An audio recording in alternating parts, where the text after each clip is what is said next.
Sugar patients chapati రోటీ కాకుండా సంతృప్తిగా rice కూడా తినవచ్చు. Doctor rice, sugar free rice, doctor rice, diabetic rice, sugar పెన్సని బియ్యం, డాక్టర్ రైస్. పొట్టకూటి కోసం అనేక మంది గల్ఫ్ బాట పట్టారు. తెలంగాణ రాష్ట్రంలో ఎక్కువ మంది నిజామాబాద్, కరీంనగర్ ఉమ్మడి జిల్లాల నుండి అనేక మంది గల్ఫ్ బాట పట్టి అక్కడ మృతి చెందిన ఘటనలు ఎన్నో ఉన్నాయి. అయితే నిజామాబాద్ జిల్లాలో ఇటీవల కాలంలో నడుకుడ గ్రామానికి చెందిన సాబిర్, అదేవిధంగా గాజా కిషన్లు ఇద్దరు కూడా గుండెపోటుతో మృతి చెందారు. వారిని కూడా పాల్కొండ ఎమ్మెల్యే మాజీ మంత్రి వేముల ప్రశాంత్ రెడ్డి కూడా పరామర్శించారు. మనతో ఉన్నారు.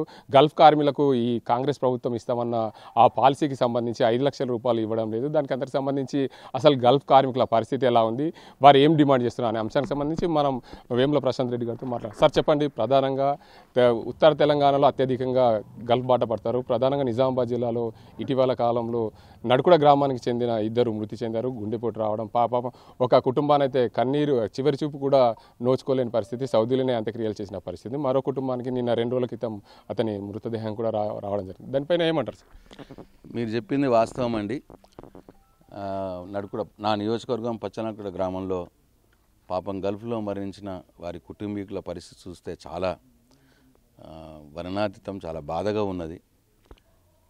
అయితే ఈ రేవంత్ రెడ్డి పచ్చి మోసకారి. ఎందుకంటున్నా అంటే ఈ మాట, నేను అందరినీ మోసం చేసినట్టు రేవంత్ రెడ్డి గల్ఫ్ కార్మికులు కూడా మోసం చేశాడు. ఆయన ఎన్నికలప్పుడు ఓట్ల కోసం మాత్రమే అన్ని హామీలు ఇచ్చాడు. 420 హామీలు ఇచ్చిండు. ఇవాళ ఏ ఒక్క హామీ కూడా సంపూర్ణంగా అమలు చేయట్లేదు. 100 రోజుల్లోనే అన్ని హామీలు అమలు చేస్తా అన్నాడు. ఇవాళకి 500 రోజులు దాటిపోయింది. ఏ ఒక్క హామీ కూడా సంపూర్ణంగా అమలు చేయట్లేదు. అందుకే నేను ఆయన మరి ఒకసారి అంటున్నా, రేవంత్ రెడ్డి ఓ పచ్చి మోసకారి. మహిళలకు 2500 రూపాయలు ఇస్తా అన్నాడు, మోసం చేసినాడు, ఇవ్వట్లేదు. పెద్దవాళ్లకు 4000 రూపాయల పెన్షన్ చేస్తా అన్నాడు, ఇవ్వట్లేదు, మోసం చేశాడు. బీడీ కార్మికులకు 4000 రూపాయల పెన్షన్ చేస్తా అన్నాడు, ఇవ్వట్లేదు, మోసం చేశాడు. రైతులకు 2 లక్షల రుణమాఫీ చేస్తా అన్నాడు, సగం మందికే మాఫీ చేసాడు. రైతు బంధు 15,000 చేస్తా అన్నాడు, ఇప్పటికీ 15,000 లేదు. ఒక 2 పంటలకు ఎగ్గొట్టిండు, ఒక పంటకు సగం మందికి ఇచ్చిండు, ఇంకో పంటకు 6,000 చొప్పున 12,000 ఇస్తున్నాడు, 15,000 ఇస్తలేడు. ఇట్లా ప్రతి విషయంలో మోసం చేసినట్టుగానే, అందరినీ మోసం చేసినట్టుగానే పాపం గల్ఫ్ కార్మికులను కూడా మోసం చేశాడు. ఎన్నికలప్పుడు వాళ్ళని రెచ్చగొట్టిండు. కేసీఆర్ మిమ్మల్ని పట్టించుకుంటలేదు, ఇగో నేను రాగానే మీకోసం సంక్షేమ బోర్డు ఏర్పాటు చేస్తా, గల్ఫ్ సంక్షేమ బోర్డు ఏర్పాటు చేస్తా 100 రోజుల్లో అన్నాడు. ఇవాళ 500 రోజులు అయింది, ఆ బోర్డు అతిగతి లేదు, ఇప్పటికీ ఏర్పాటు కాలే. అట్లనే మీ బాధలు, మీ గల్ఫ్లో ఉన్నటువంటి ఎన్ఆర్ఐల బాధలు తెలుసుకునేందుకు ఒక హెల్ప్ లైన్ పెడతాను, ఒక టెలిఫోన్ పెట్టి, ఒక ఆఫీసులు పెట్టి ఒక హెల్ప్ లైన్ పెడతాను, ఏ మీ బాధలున్నా వాళ్ళతో మీరు మాట్లాడచ్చు ప్రభుత్వంలో అన్న మాట మాట్లాడినాడు. ఇప్పటికీ ఆ హెల్ప్ లైన్ ముచ్చట లేదు. ఇంకొకటి, మరణించిన వారి కుటుంబాలకు 5 లక్షల రూపాయలు ఎక్స్గ్రేషియా ఇస్తా అని చెప్పిండు. ఇప్పటికి ఎన్ని రోజులైంది? 100 రోజుల్లో అమలు చేస్తా అన్నాడు, ఇప్పుడు 500 రోజులైంది.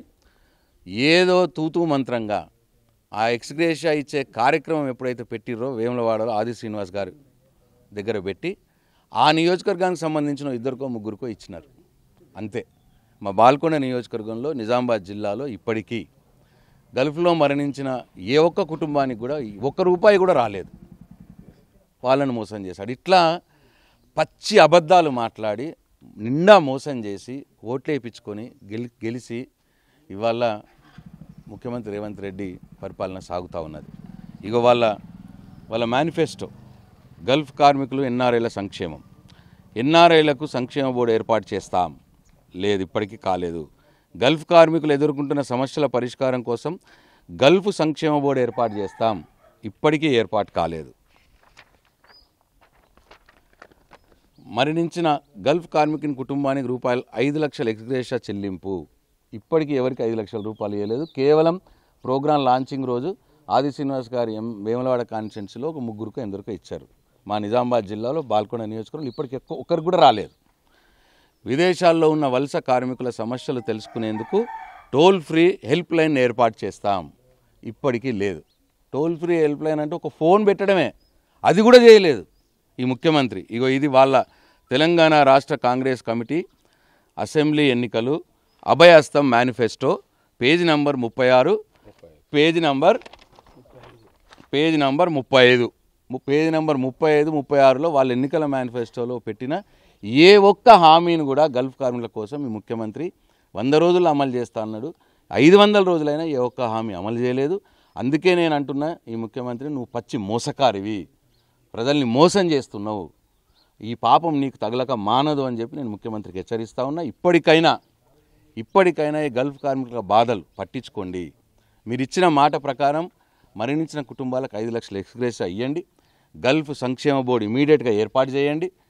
వాళ్ళ బాధలు తెలుసుకునేందుకు మీరు ఏదైతే హెల్ప్ లైన్ ఏర్పాటు చేస్తామన్నారో హెల్ప్ లైన్ కూడా ఏర్పాటు చేయాలని నేను గల్ఫ్ కార్మికుల కుటుంబాల పక్షాన ముఖ్యమంత్రి రేవంత్ రెడ్డి గారిని డిమాండ్ చేస్తూ ఉన్నాను. అయితే సార్, ప్రధానంగా గత 10 సంవత్సరాల నుంచి కూడా ఏదైతే బాల్కొండ కాన్స్టిట్యున్సీలోని బడా భీమ్గల్లో ఒక వ్యక్తి మిస్సింగ్ అయ్యాడు గల్ఫ్లో. ఆ కుటుంబాన్ని కూడా తేవడానికి కూడా ఆ కుటుంబం ఎన్నో రోజులుగా ఈ కాంగ్రెస్ పార్టీ అభయం ఇచ్చింది, మేము తీసుకొస్తామని చెప్పిన మాట నేపథ్యంలో ఆ కుటుంబం కూడా వారి చుట్టూ తిరుగుతున్న పరిస్థితి, ఇంతవరకు కూడా వారు స్పందించలేదు.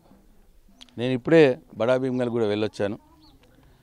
అంటే ఇంక నేను చెప్పేది ఒకటే, ఆ రోజు ఓట్ల కోసం మాటలు చెప్పిరు తప్పిస్తే ఏది కూడా చిత్తశుద్ధితో ప్రజలకు సేవ చేయాలి, అమలు చేయాలన్న మాట చెప్పలేదు ఆయన. దానికి ఉదాహరణే ఇవాళ బడా భీమ్గల్ ఆ గల్ఫ్ బాధితులు, పచ్చలనాడు కూడా గల్ఫ్ బాధితులు. కాబట్టి ఇప్పటికైనా మీరు ఎన్నికల మేనిఫెస్టోలో చెప్పినవి అన్నీ కూడా అమలు చేయాలని చెప్పి నేను ముఖ్యమంత్రి డిమాండ్ చేస్తాను. అసెంబ్లీలో మీరు దీనిపైన ఏం చర్చిస్తారు? అసెంబ్లీలో ఏమైనా తీర్మానం పెడతారా, లేకపోతే ప్రైవేట్గా ఏమన్నా మాట్లాడే అవకాశాలు? తప్పకుండా నేను 0 ఓవర్లో ఈ అంశాన్ని లేవనెత్తాను. తప్పకుండా నేను ఈ ప్రభుత్వాన్ని నిలదీస్తాను అసెంబ్లీలో. ఒకవేళ పద్దులపై చర్చ సందర్భంగా అవకాశం ఇస్తే చర్చలో కూడా నేను పాల్గొంటాను. కానీ దురదృష్టవశాత్తు మేము వాళ్ళ మేనిఫెస్టో తీసి ఇగో మీరు ఇది చెప్పినారు, ఇది అమలు చేయాల్సి ఉంది అని అసెంబ్లీలో చెప్పబోయేంతలోపే మా మైక్ కట్ అవుతూ ఉన్నది, మమ్మల్ని మాట్లాడనిస్తలేరు. కాబట్టి ఈసారి ఎట్లయినా ఫైట్ చేస్తాం. తప్పకుండా గల్ఫ్ కార్మికుల కోసం అసెంబ్లీలో ఈ ప్రభుత్వాన్ని నిలదీస్తాం. Thank you. తెలుగులో ఫాస్టెస్ట్ న్యూస్ ఇప్పుడు కొత్త అవతారంలో 5 సెకండ్లోనే పూర్తి వార్తా సమాచారం మీ చేతిలో. సోషల్ మీడియా ట్రెండ్స్ మీ కళ్ళ ముందుకే live TV and voice search ఆప్షన్స్తో ఇప్పుడే డౌన్లోడ్ చేయండి. యాప్ లింక్ డిస్క్రిప్షన్లో ఉంది.